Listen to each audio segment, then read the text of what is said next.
Welcome to Friendly Frequencies, a podcast that will revolutionize your journey to greatness.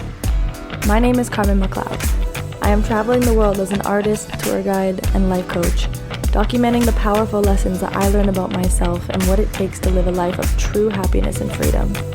Living outside the bounds of my comfort zone has brought me more joy and abundance than I ever could have imagined, and I aim to push you a bit further out of your comfort zone with each episode. Thank you for joining me on this journey of transcendent transformation.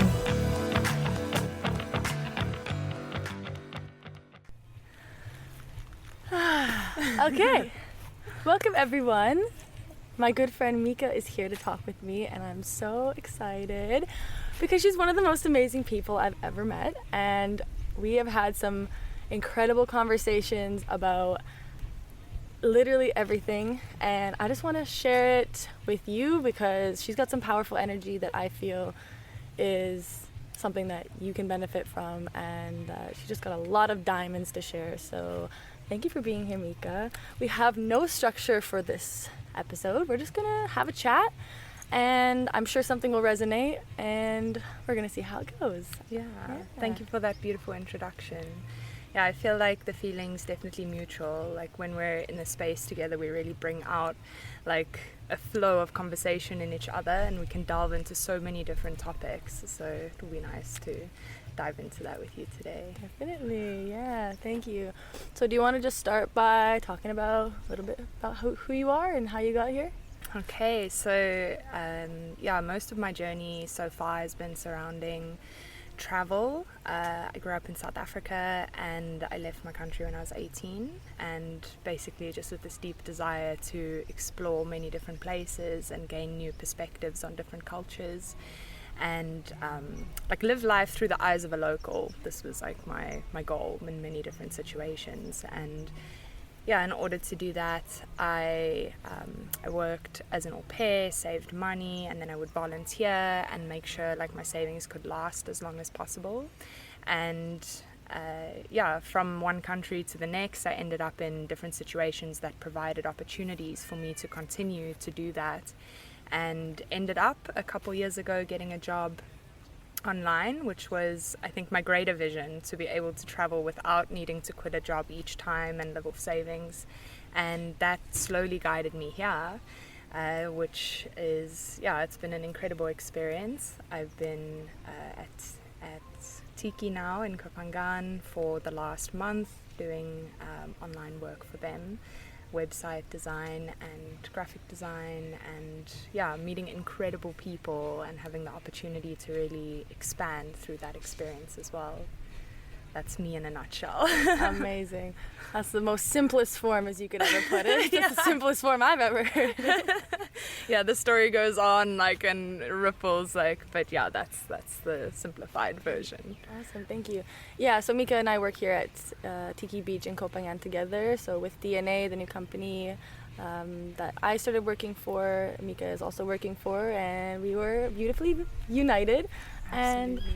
And so one thing that I know we wanted to talk about was our hair. Mm-hmm. So Mica and I, there's two similarities actually that I think are cool. One of them we're actually going to talk about. The other, which is the hair. But the other thing that I thought about was that we both traded a tattoo for something, which I think is very cool. I traded a tattoo for a mural, and you traded a tattoo for an astrology reading, An right? astrology chart reading. Yeah, it's cool. So anyways, I just wanted to throw that in there. It's kind of cool. But what we wanted to talk about a bit was that, so Mica also shaved her head, and I shaved my head like a month or two, maybe 2 months ago or something, I'm not even sure. And you shaved yours like a year and a half ago. A year and a half ago, yes. Yeah, and so, I mean, I didn't realize what a profound experience it would be to shave my head, but I talked to Mica, and she also shaved her head. Like, you also did the same thing, and hearing your experience, I'm like, yeah, I feel the same. Like, we have a similar experience. And so do you want to go ahead and tell me what your experience was, and then I can share some of mine as well? Absolutely. So I think our experience has similarities, but also the reason that we shaved our head was quite different. For me, when I was around 21, I ended up in a relationship with someone who had cancer and had That was a huge shift in his life path and journey because of that experience.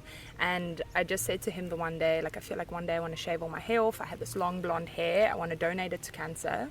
And then when I said it, I realized that immediately my ego was like, oh no, like, I don't know if I'd be able to handle that experience of moving through life and not caring what other people think about my identity. And I think that was a reflection of where I was at in my life and how much it mattered to me what other people thought of me.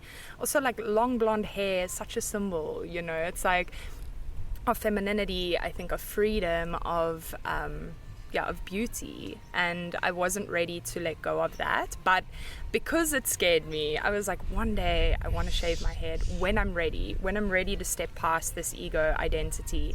And so that was when I was 21. And then last year when I was 26, I had spent 6 months living in the forest that I told you about, and met a girl who shaved her head, and we became very close friends, and that really inspired me, like the way she walked her path and how much like spending those 6 months with her rubbed off on me as well.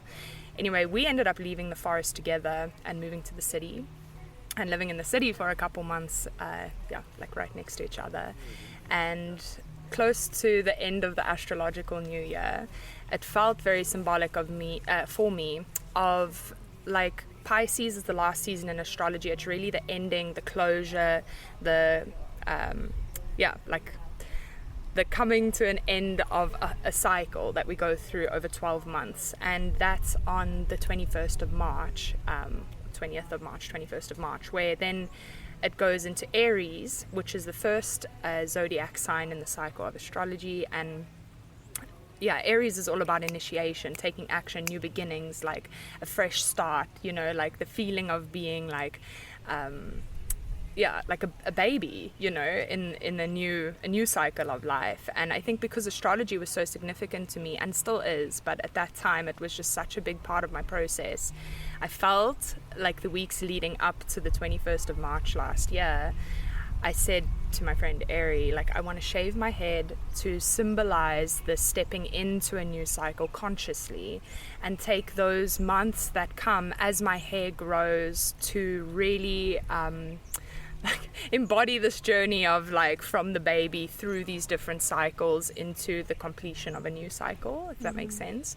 That was like on the more spiritual level, but then on the physical level, it was also because when I was in Brazil, I ended up getting a few dreads at the back from an Argentinian friend of mine, and she didn't complete my whole head of dreads because we ended up parting ways before that. So I had like half dreads, half normal hair for a little while. And then when I got back to South Africa, my little brother got lice. And my mom was having like quite a moment about the fact that there was like lice going around in our household, and I had dreads, and you can't get lice out of dreads. It's like, it's not a thing. So we shaved just the dreads off. So I had like half a shaved head and like long hair over that, which was beautiful. And I had that for like maybe 6 months or 9 months. But my hair felt like it was so thin because half of my hair was gone.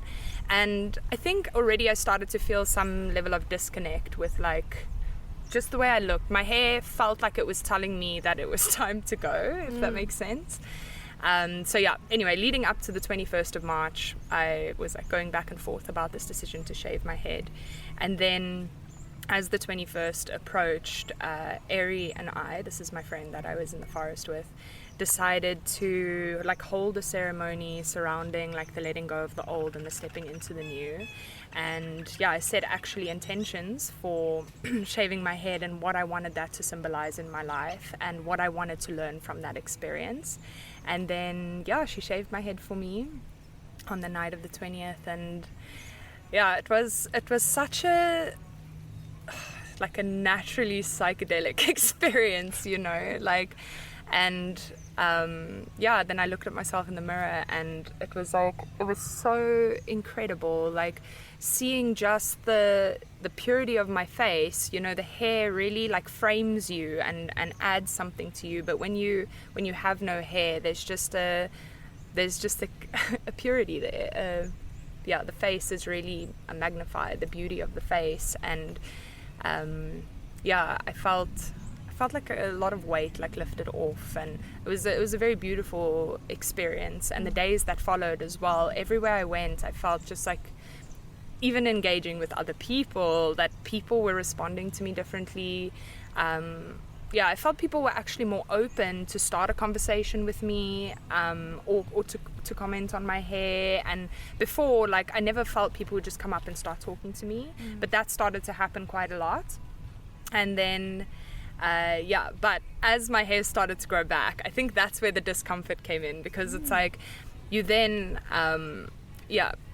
you can't control how it looks when it grows, you know. And there were certain stages where I felt like I looked like a 6-year-old schoolboy, you know. There was just I'm getting there nothing now. I could do about it. So that was where the challenge to the ego identity came in. And it was around that time as well. I was traveling in my van in South Africa, and it was through the winter, and I actually spent a lot of time isolated from just that circumstantially. So it brought out a lot of discomfort in me. For sure, I felt in moments like maybe where in the past, like, people would like hit on me, you know, if I was in a certain situation. Like once I'd shaved my head, you know, I didn't get any attention from men, which was also quite interesting for me, because it was like, how interesting is that, you know, like long blonde hair, and yeah, I didn't say get a lot of attention, but often like men would come up and just start talking to me, or you could tell there's like some level of desire there. And once I'd shaved my head, that's like that just wasn't around anymore. But the people that I did connect with, the people that did come into my life, were so much more genuine, you know. It's like they were connecting with me from a place of who I am and not what I look like, and that was also very significant for me. So that's my hair journey. Wow. Yeah, that's really cool. And I have some similarities with that, but before I share mine, what did you learn out of that experience? What was the biggest takeaway from that? I think two things. The first was like holding who I am, and my own sense of self-worth within myself, and not worrying about what other people think of me, or at least not basing my value on the perception of other people. That was a huge one, and it didn't come immediately. It took quite some time for me to get into a space where I felt that I was able to embody myself no matter what I look like. And that has stayed with me since my hair is now grown back, you know. It's like, that is something that I really believe was a gift from that experience that I'll carry with me for the rest of my life. You know, sometimes you just want to look beautiful, and Yes. and when your hair's in its 6-year-old schoolboy stage, you know, it's like difficult to like make yourself look beautiful. So you have to bring that beauty from within yourself, you know, and have that confidence. And that was a beautiful thing that I got out of it. And then the other one was also like this like preconceived idea we have of the masculine and feminine. And for me, shaving my head was really bringing out a part of me that I felt was igniting more of the masculine, because of this stigma we have about short hair and men.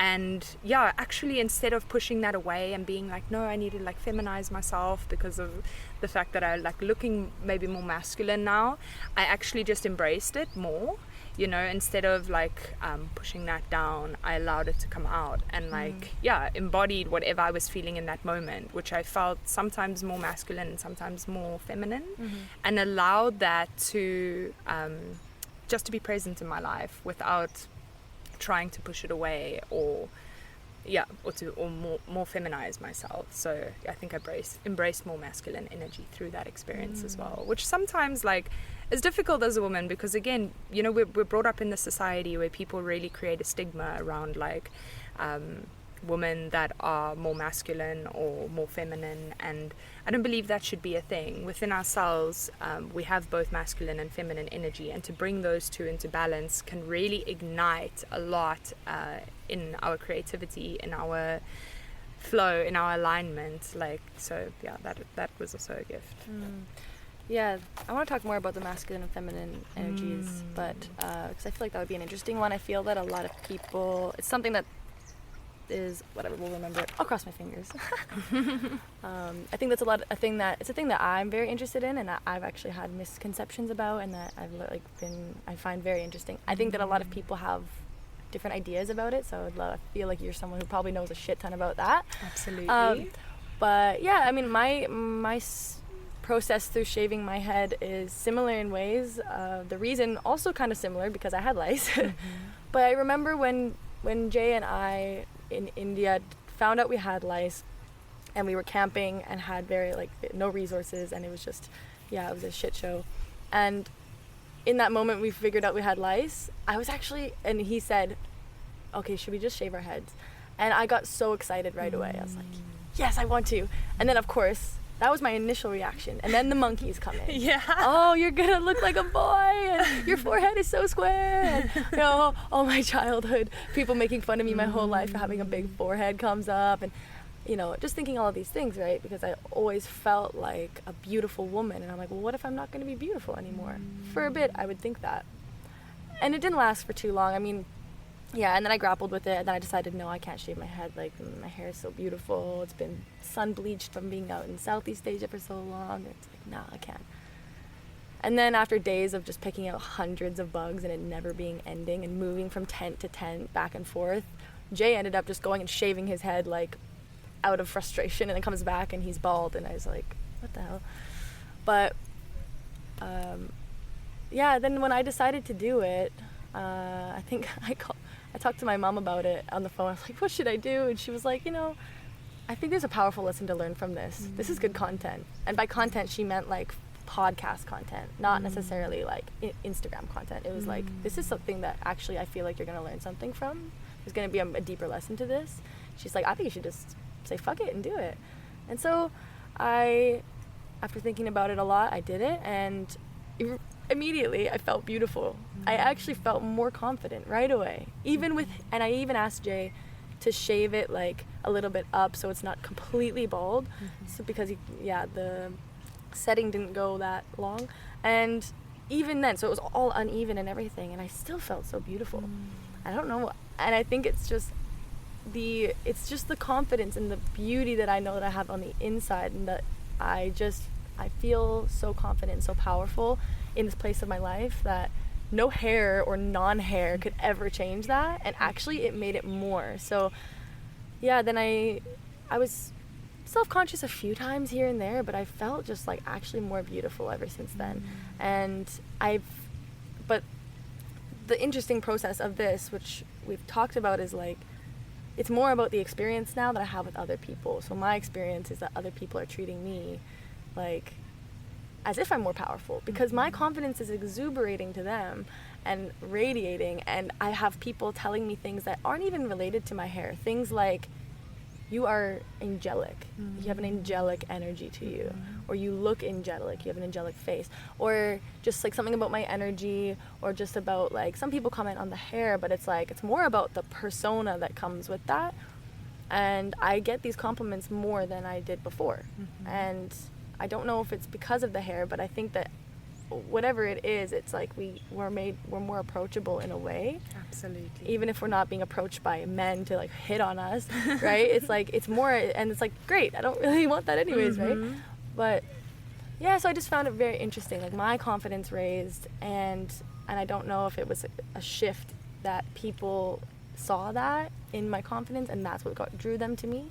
And it was people who, you know, like, I'd meet random people, some of like Joe's friends, like people who are like, you know, retired expats, like, you know, they're not trying to hit on me or anything, but they would just say these genuine compliments to me about how I perceive or present myself.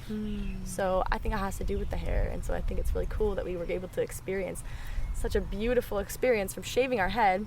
And I think May told me that you said that every woman should shave their head at some point. Yes, yeah? I really believe this. Like, yeah, every woman should have just the experience of that, stepping beyond what people are perceiving. And like you said, allowing this inner beauty to come out, you know, that I hadn't met you before you shaved your head, so I only know you as this Carmen. But I feel so much of I see so much of my journey in you, and like what the path that you're walking right now. And I think that there's so much potential for transformation for every person in their life, maybe even in different ways. To teach us as women how to love ourselves and how to to be in our strengths irrespective of what other people think of us. Yeah. Powerful stuff. Yeah, thank you for that. I'm going to quickly interrupt the episode to talk to you about the new company I'm working for called Digital Nomad Adventures. This is a startup company in Thailand, and we will be opening up in other parts of the world. And it is for people who are or who want to be digital nomads, entrepreneurs, or just anybody looking to develop your mindset. Each day we focus on a different area of personal development, such as manifestation, goal setting, vision, getting out of your comfort zone. And it's 9 days of masterminding, of networking with people who are like-minded, who want to travel the world and be your own boss and live financially free anywhere in the world that you want, all while being personally life coached by me on the tour and enjoying all of the fun activities that go along with doing a guided tour in Thailand. We even invite you to come stay in Koh Phangan after and join our community of digital nomads there. So that's where I will be living. So if you're interested and you want to sign up for one of our tours, you can use the code FRIENDLYFR for a discount off of your tour, and you can find this at digitalnomadadventures.com. And so, do you want to talk a bit about masculine and feminine energy? I've talked about this once on the podcast, but I think I've actually learned a lot since then. And what I said is like, well, it's been so long that I can't remember everything, but I think that my perception of it wasn't wrong or anything, but it's developed a lot since then. I've learned a lot more, and that there's more to it, and I've heard different perspectives. I would love to hear what is your, like, just for anyone that doesn't even know anything about it, what would you explain that as, and what does it mean to you? Okay, so I think I would break it down first into archetypes. So, like, for anyone who doesn't know what archetype is, because I have met people that are just like, what archetype? An archetype is a general idea of what we have about a certain person or concept. So like when I say mother, what are the first qualities that come to your mind? You know, it's nurturing, caring, loving. That is the archetype of the mother. And in archetypes, there's a lot that happens with feminine and masculine energy. So I would say the archetype of feminine, let's just bracket it like that. The archetype of the feminine is this receptive, sensual, caring, loving, nurturing. But the main keyword would be receptive. And the archetype of the masculine would be more active. So where women, or the feminine, let's say, would, in a relationship, be more likely to be the one to be listening and receiving and caring and taking in. The masculine would be the one that's more exertive, taking action, initiating. So these are like the very simplified understandings of the masculine and feminine energy.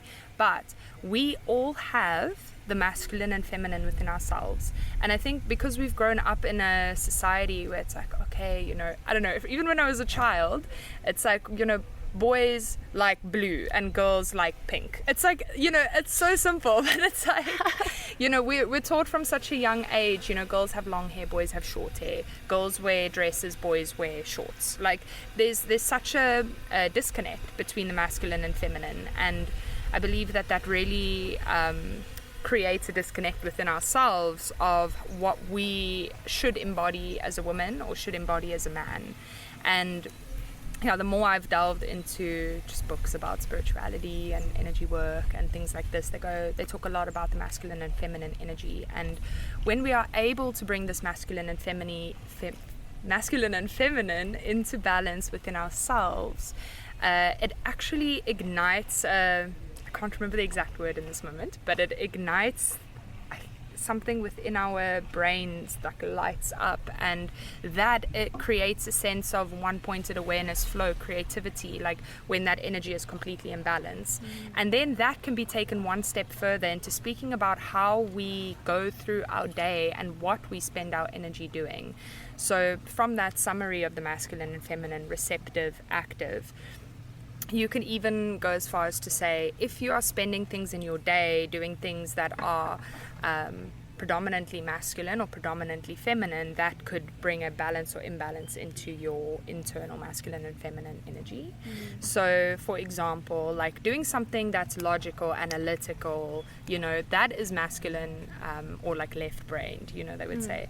Doing something that is creative, in flow, taking your time with something, not being not spending your day according to some form of schedule or structure. This is the feminine energy.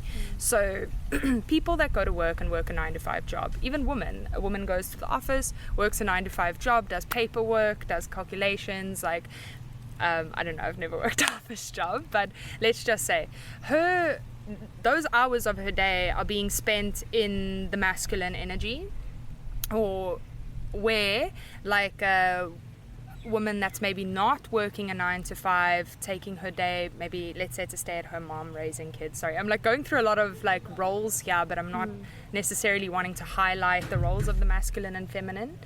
But let's say she stays at home, she's looking after the children, she's cooking food, she's not going through her day by a schedule. This is more in the right brain, and also more of the feminine energy, basically. But if we are able to balance the two within ourselves, like I said, this process happens where something ignites within us and we become more creative, in tune, in flow. That can be done by just becoming more conscious about what you spend your day doing. If you work for 4 hours, spend 4 hours of your day doing something in nature without a schedule or time that you're following, artistic, musical, like do something that's igniting the right side of the brain. I basically understand it that way, and I'm sure every person that's delved into masculine and feminine energy or work would have their own perspective of what it is. So I'm not saying my perspective is correct, but when I became more conscious of that and really try to integrate that into my day, it's made such a significant shift in my own happiness, and also the way that I'm able to meet all the responsibilities that I have during the day. So when I work online, I work 4 to 5 hours a day, and what I do is when I have a structure to that. When I wake up, I do my little morning routine, and then I start working. And when I work, I sit down and I work for 4 or 5 hours. I don't get up, I don't allow myself to be flowy, and I guess I don't allow myself to be too much in flow and away from the structure of what I'm there to do. And there's a lot of action and initiation into tasks and projects that takes place during that time. But once I close my laptop, I then take the rest of the day to be completely in the flow and in the essence of the feminine. So I don't go by timeline. I don't spend time I don't spend time doing anything that I feel would be analytical or require me to think of anything in a very structured way, and allow myself to flow with what's ever happening around me, and try to get out into nature, listen to music, have conversations with people. If I can, play my ukulele, which I haven't been able to since I've been on the island. I forgot you have a ukulele. Yeah. I need to show you my SpongeBob song. I would love to. But that's basically my umbrella understanding of the masculine and feminine. Thank you. Really good explanation. And so would you recommend for somebody who wants to balance out their energies to, rather than try to kind of mix them in a way, you're suggesting that, or at least what works for you, is that you focus on one and then you focus on the other? Like my example of this is that I read a personal development book and then I read a spiritual book. I go back and forth. These are the only two genres I really read, because obviously that's my life, and I go back and forth, and I was always doing that, and at some point I realized that this is balancing my masculine and feminine energies. This is getting me very driven and focused and structured, and giving me the goals and all of that. The discipline is the personal development books, and then the spiritual books are just right, I'm 100% whole and complete here and now with who I am, and I get to know more about who I am. And that's the beautiful back and forth that I that I have with books, and that I feel like encapsulates my masculine and feminine. Now I'm definitely in my masculine a lot, as you know, with career mode and everything. Like definitely I'm switched onto that most of my time, and this conversation with you is giving me a picture of, rather than trying to, I always thought about it like trying to mesh the two and just have both of those energies kind of going at the same time. But you're suggesting it kind of like, okay, go into your masculine for this part of the day or these days out of the week, and then on these days or this time of the day you're in your feminine. You're going to switch back and forth. So that's what you're suggesting? So I feel like I'm not qualified to suggest anything. Okay, yeah. And definitely the things that I've learned, like I've never delved specifically into like understanding the masculine and feminine energy. These are just bits and pieces that I've picked up from different things that I've delved into, like astrology and all of that. You learn about these masculine and feminine energies. So for me, I found that's what works best when I integrate it that way into my life. But I think it can be as simple as just becoming aware of when you're active and when you're receptive, when you're taking action on something and when you're able to be in flow and just receive, be in a mode of surrender to whatever's happening around you. Like that, I think, yeah, that could mean different things for many different people, you know. I think what's important is just to say, like, I don't have a definitive way of knowing any truth, but I can share from my perspective what I've experienced and what's worked for me. And like I said, when I was explaining the masculine and feminine, I really believe that every person that learns about it or delves into it will also have their own perspective of what it means to them. So I think that the greatest shifts that I've seen in my life was just becoming more conscious of when I'm taking action and when I'm in a mode where I can just surrender and be in flow.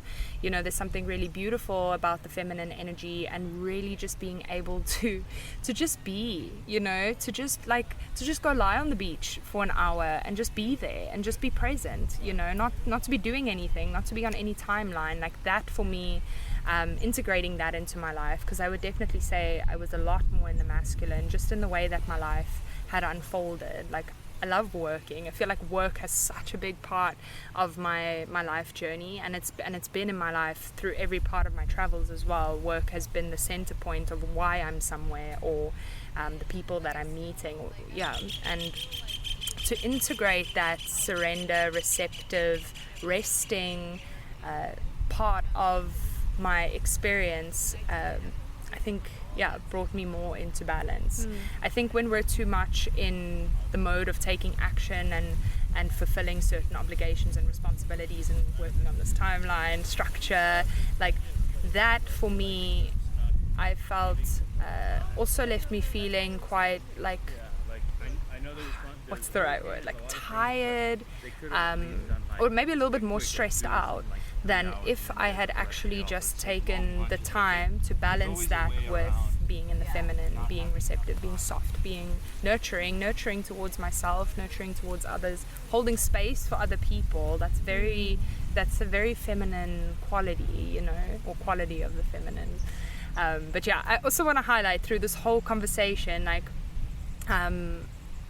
highlight that these energies are both present within all of us. And again, like society has created this stigma that we are like a man or a woman, and the man needs to be strong and the woman needs to, you know, like be the caretaker, if that makes sense, and the man earns the money. And like, I don't want to go into these roles because I believe that we can embody all aspects of that within ourselves, and to step away from the role of the man and the woman, which I think is happening a lot as well in people that are really becoming aware of different perspectives and ways of life. A lot in maybe not delve into that. That'll spark a whole nother conversation, you know. But yeah, I just feel that for every person this can reflect in their life in a different way. But on the absolute basis of it, it's that active and receptive, and that I learned when I was studying astrology, because each zodiac sign is either masculine or feminine, and that actually impacts the qualities of that specific astrological archetype. So that's where I've learned the most about the masculine and feminine, and that's just active and receptive, that at the most basic form. Wow, I didn't know it had to do with astrology, actually. Astrology, like I said, I learned this through delving into many different things, but astrology was where I think I learned the most about it. I also learned a bit about it when I read a book on chakras, understanding the chakras, and the masculine and feminine comes into that, especially the heart chakra. This was very interesting for me. Like in our heart chakra, we have, I don't want to quote this incorrectly, anima and animus, which represents the masculine and feminine, which represents the active and receptive. And when you are in pursuit of someone, or when you like someone, you know, there's always something in a dynamic where one person is pursuing and the other person is not pulling away, but like being pursued. Receiving. Yes, and this is the anima animus, you know, and they say, or this book that I read, it's called The Eastern Body, Western Mind, and it's an incredible book, highly recommend. But they say when your anima and animus is in balance, that's where the heart chakra is in, I don't have a word for it. I want to say like coherence. I think this is the best way. And the love that can come from that through giving and receiving is like imbalance. Your heart chakra is open to receiving and giving. And when the anima and animus, so this masculine and feminine, is imbalanced, that's when situations begin to transpire where somebody is like chasing, the other person's like pulling away, and there's an imbalance in that connection, but also an imbalance in the way that you're able to experience that love, give that love, receive that love. And I feel like that was something that was really fascinating to learn as well about the masculine and feminine. That is interesting, and I would love to talk more about that around love and relationships, because I think everybody can relate to that. And so I don't know how much, it seems like you know a bit about how that plays into the chakras and the heart and in relationships. So would you say that, so you're saying that it is natural for there to be a chase and a receiving, essentially like somebody's pursuing, someone is receiving, and that kind of almost imbalance is what makes it balanced? Or is it to be so it's kind of like it's normal to have somebody be chasing and some receiving, or is it? So I totally understand your question. So actually what I was saying was, like, we have anima and animus within our heart chakras, and I think this is based, I could be incorrect because I read this book a very long time ago, but I think this is based on Hindu masculine and feminine demigods. I don't wish to be quoted on that because I believe I could be wrong, but it did have something to do with Hinduism and their understanding of the energy and chakras.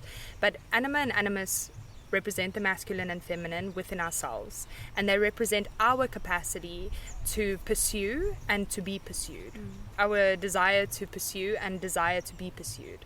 And when those are in balance, our ability to connect with people, to give love and to receive love is in balance. But when, let's say, I can't remember which one, anima or animus, is the pursuer or the to be pursued, but let's say the masculine within that is really desiring somebody and pursuing, like, that creates an imbalance within yourself, and your ability to give and receive love is hindered. But it's not saying if my masculine is higher, your feminine is higher. Like, if I'm pursuing more, you are pulling away more. It's not like that in every situation. But I think definitely in experiences that I've had, there's always, weren't we talking about this last night? There's always somebody that cares more. Yeah. Yes. It did come up. There's always somebody who is like more in, you know, and I think that this also then has something to do with anima and animus, and when you are pursuing somebody, maybe they are aware of the fact that they're being pursued and there's a more likelihood of pulling away. But I've also experienced a love where both of us have pursued in equal strength, which is beautiful, you know. But yeah, I don't want to generalize and say that connection is coming from both sides with anima and animus. I was talking about it more just in relation to ourselves and how that energy is either balanced or imbalanced within ourselves. And can I say one more thing, because it's just like come up into my mind, like so with the 7 chakras, we basically each chakra develops at a different stage of our lives. And like the root chakra is in development when we're in our mother's womb. And the experience that we have in the womb, the experience that our mother is having while we are in the womb, has a huge impact on our root chakra. And when we're born, this actual process of like taking our first breath in this world is also impacts our root chakra and its development. And according to Eastern Body, Western Mind, like I think your root chakra is in development until you're around 1 year old, just this energetic development, and the qualities that the root chakra have to do with are feelings of safety, feelings of connection within your tribe, within your family, within your community. And when you experience something during birth, while your mom's giving birth, or when you experience something in the womb, like let's say your mom is in a car accident while you're in her womb, this has a huge impact on your root chakra development, which is the most important chakra because it's the foundation upon which all the other chakras develop. So that, an imbalance in the root chakra can create a deficiency or imbalance in all the other chakras that are developing from there on out. And then, I don't want to go through all the chakras one by one. I was actually about to ask you to. Do you want me? We're already 2 in, so we might as well keep going. I'm very interested in chakras. Like, I'm sure other people who listen are. So I would love to share. I feel like, you've seen my chakra tattoo. I feel like part of like what I love to share with people that I meet is this understanding of the energy within us. So then after the root chakra is developed, you begin to develop the sacral chakra. And before you go on to that, maybe do you want to just explain what chakras are in the first place? Yeah, so chakras are energy centers within our body, and each chakra represents a different aspect of the human experience and our energetic development through the human experience. So it's like the root chakra, like I already explained, when it's developing, that creates our sense of security, and that comes from a space of being in the womb, being held, being protected, and also being born and being held, nurtured, protected by our mother and father and by the people around them. So the theme of the root chakra is security, it's safety, it's this feeling of connection with the people closest to us and feeling safe in the surroundings that we're in. So naturally a root chakra imbalance would then cause fear, anxiety, a feeling of disconnect from the people around us, and that can be like throughout our whole lives, feeling like you're somewhere and you're struggling to connect with people, feeling that you don't feel safe when you're going to bed at night. Like this happened to me a lot in my childhood. I've always felt unsafe. I lived in so much fear, and that's I think I grew up with a huge root chakra imbalance. And anyway, I won't go into that. But then the sacral chakra starts to develop, and this is from, I think in the book it was from around 1 year old to like 3-4 years old.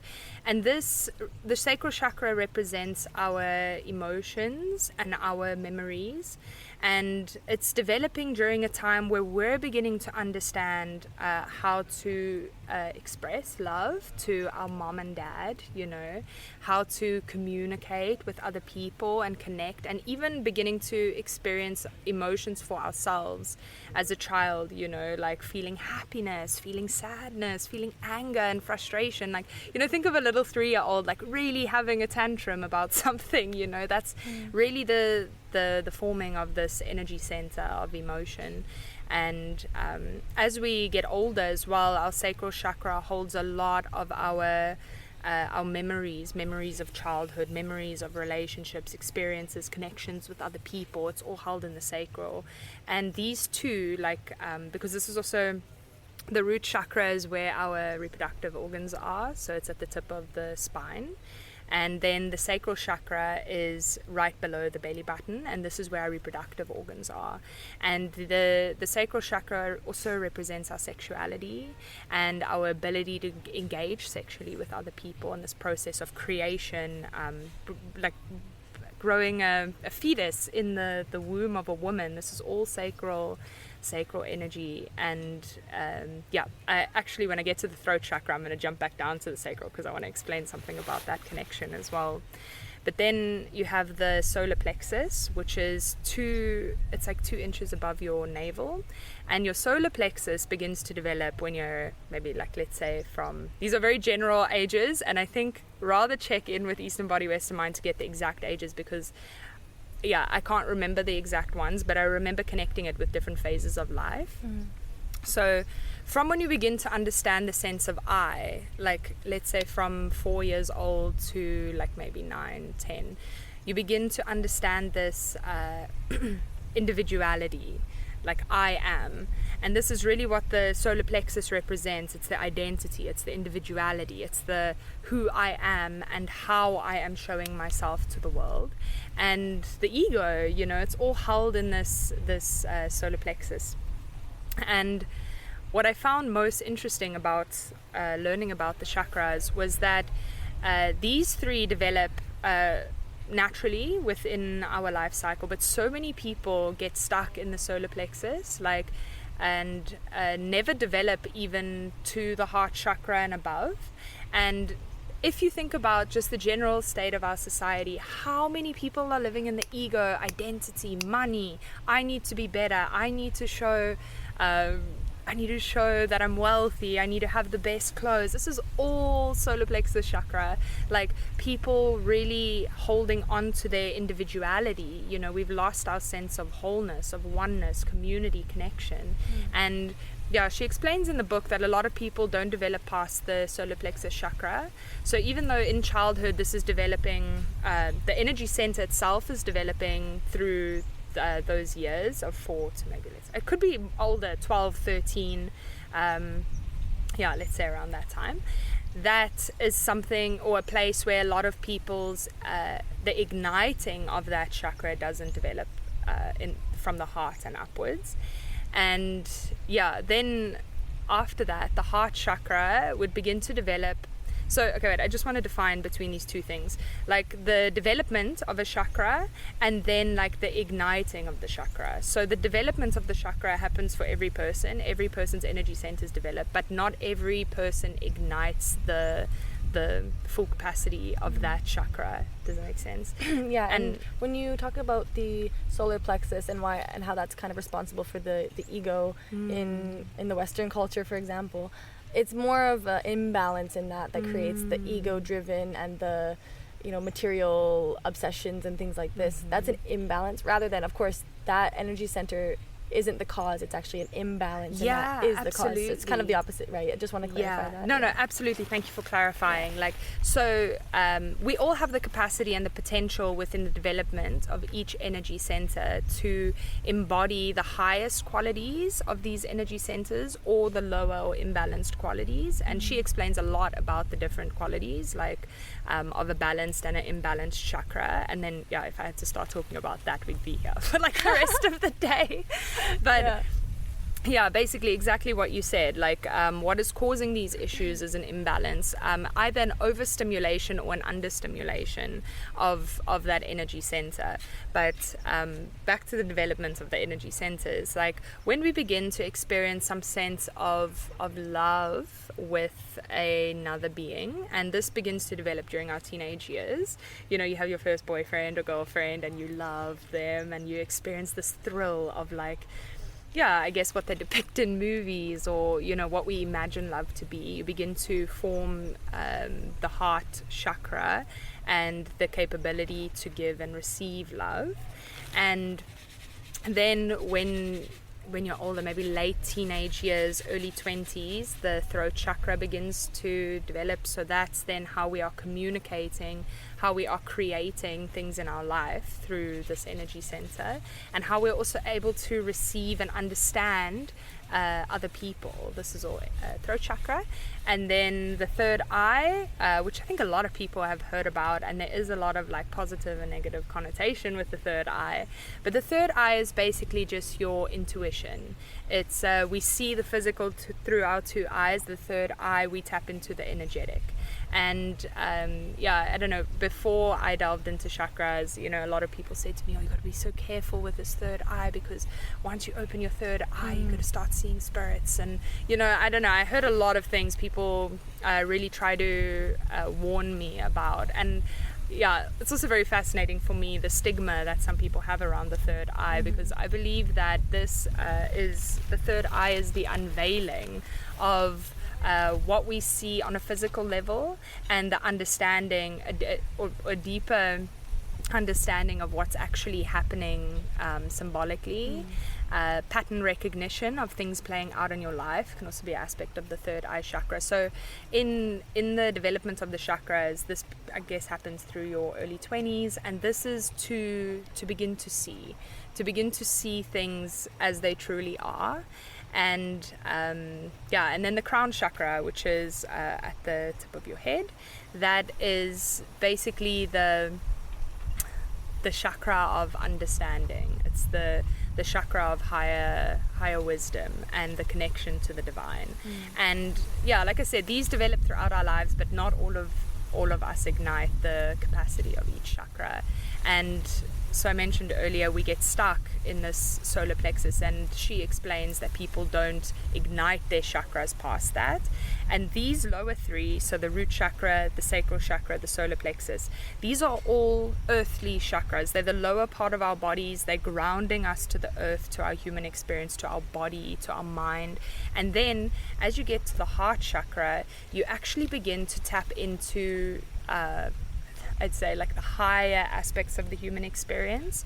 So with love, we unlock our potential to tap into something greater, to our power to create, to our ability to see and to understand. Like these two go together, the third eye and the crown chakra, because you can see with the third eye, but with the crown chakra you understand what you're seeing. You gain the wisdom from those experiences.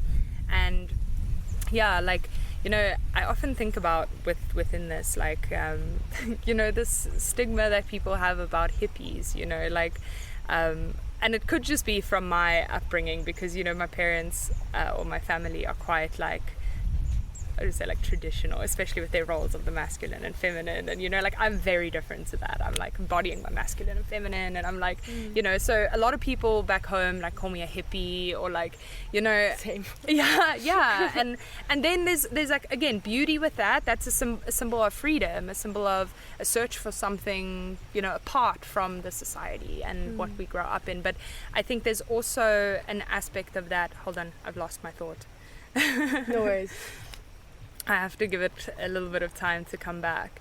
No, it doesn't want to come back. It wasn't meant to be said. No worries. Yeah, well, because you were talking about, I don't remember which exact. Oh, you were talking about the seeing and the understanding. I think you were on that train. Yes. I wanted to comment on just like sometimes the stigma that is created around hippies, like especially through movies or like yeah, it's so difficult because it's such a personal perspective as well that I see this in the world. But sometimes I feel in society there's a certain prejudice that's placed on hippies and the third eye and chakras and becoming awakened, and it can be made a joke of sometimes, or seen as like a very hippy dippy sort of experience. But I believe like on a deeper level, that awakening is really impactful in the way that we walk through our lives, and in that process of jumping from the solar plexus to the heart chakra. And I remember this actually goes into my story about my tattoo now as well, which you mentioned earlier. When I lived in the forest for 6 months last year, I had this experience of complete connection with nature and with the people around me. And I think from having each chakra, like consciously doing meditations and I guess becoming aware of the qualities of each imbalance of each chakra and working on that, when I was staying in the forest, I really felt it was the time that my heart chakra was fully ignited, where I feel in parts of my life energy had been able to travel up through all my chakras, and I began to see the world in a different way and understand certain things. Last year was the first time where I felt just pure being and love in every moment, with every person, in every situation. Everything that unfolded in my life, I trusted fully was in love, and every conversation I had, I would only receive love from that conversation and only give love back. And that was such a powerful experience. And I think we all experience different things in life, but that flow of energy is something that I believe really transformed my ability to create, like I said, with the throat chakra, to bring things into creation through the center of, I believe, manifestation. And also I've read this, like the throat chakra being the way that we manifest things into the world through our words. And then we go into intuitive and understanding, which I won't dive too much into. But then I just wanted to mention one more thing: this connection between the throat chakra and the sacral chakra. So I spoke earlier about the sacral chakra being around the womb, and like how a woman falls pregnant and holds this creation within her womb and then gives birth to this. And this, I feel, is quite symbolic as well for the way that we are bringing things into this world, as men and as women. We really, within our ability to connect and to create, this is like the sense of creation, but in our emotional capacity to grow something, we need this flow of energy through the solar plexus, through our identity, to take action in this world, to bring things into this world through the way that we are engaging with the world. So the energy of what we wish to create is moving through our solar plexus and then through our heart chakra in love to bring something into the world, and then out through the center of manifestation. There's this flow of energy that's happening between the sacral and the solar plexus and the heart and the throat. That's like we can really manifest and bring things into life through fully igniting these energy centers and allowing the energy to flow like that out into the world. Amazing. Thank you. Really amazing description of all of these. And although we have to go to our fun day of DNA stuff, because Mica and I are actually on a DNA tour, the trial run of the DNA tour. It's been so fun. But I really want to, and we can do, honestly, we could do a part 2 with this stuff, because there's so much more to dive into. But I think just to wrap up what you're saying and how somebody can take that and like actually run with it in their life, how do you, in the simplest of terms, what steps can somebody take to kind of reignite these chakras, even start from the bottom up, or however you think that, so one thing that I feel is important is just to understand that not every person is going to be curious about undergoing that process, and that's okay. Everyone is here walking their own journey and living their own perspective of this world. But for people who are interested in that, like, I would say my first recommendation would be to pick a time every day and do a 20 to 30 minute guided chakra meditation. And this can be found like on YouTube. There's so many. Choose one with binaural beats because it's so beautiful. They're good, yeah. And like maybe every day, because there's 7 days, there's 7 chakras. Focus on one chakra a day, starting from the root chakra up, or do a full 7 chakra meditation. And when I started, before I even read any books about the chakras, I did that for months, and just the transformation that happened for me during that time. I would do it every day after lunch, and I would lie in my bed because I didn't feel comfortable sitting.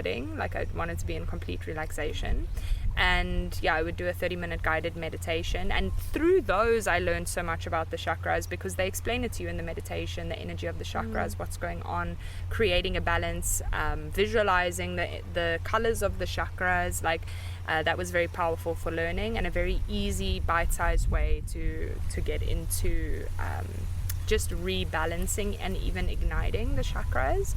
And then my second one would be to like delve into knowledge about it. It's so fascinating, and there's so many books out there that really share this knowledge. I would say my highest recommendation would be Eastern Body, Western Mind, and it's quite a long book. I said earlier that I read it. I didn't actually read it. I listened to the audiobook, but I feel like it's kind of the same thing. Yes. So yeah, like if you have a desire to learn about it, get the audiobook. I used to go for a walk every day for an hour on the beach and listen to the audio while I was doing my walk.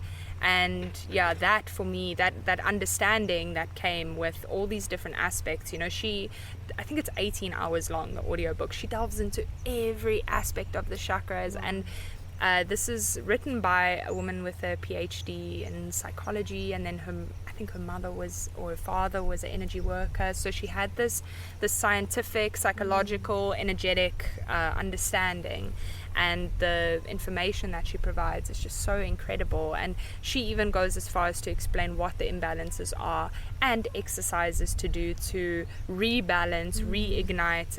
If your chakra is understimulated, bring it back into balance. If it's overstimulated, incredible. I can't remember her name in this very moment, but it was an incredible book. So those would be my 2 recommendations. Thank you. That's excellent. I think that's a lot to run with. Yeah. And I'm going to do the same thing. It's on my book list. I'm very excited to read it. And I'm excited to have you on my podcast again. Yes, I'm so excited. Yes. Thank you for being here. This was amazing, 10 out of 10. And you guys will be hearing more from Mica because we live together. Yes, we do. So, yes, I'm really excited to have you on. And I'm just so grateful that you gave me an hour of your time to talk. You're very welcome. Yeah, thank you, Mica. You're welcome. Thank you. Let's go have some fun on a boat. Yes, let's do it. All right. Bye, everyone. Love you. Bye. Thank you so much for listening to another episode of the Friendly Frequencies podcast. I would absolutely love it if you could leave me a review on iTunes and also Spotify or wherever you're listening to the podcast through. And what I will do is, for anybody that leaves me a review and sends me a screenshot through Instagram, I will personally send you my 30+ hour playlist. This playlist is very special to me. It has been crafted by me for the last 3 years, and I've never met a person who does not love it. And this is just another way that we can be beautifully connected through creativity. So send me a picture of your review. My Instagram is Friendly Frequencies, and I cannot wait to share this music with you. And thank you so much for being here. Thank you for listening and for supporting me along this journey. I appreciate you. I love you, and have a good one. I'll see you next week.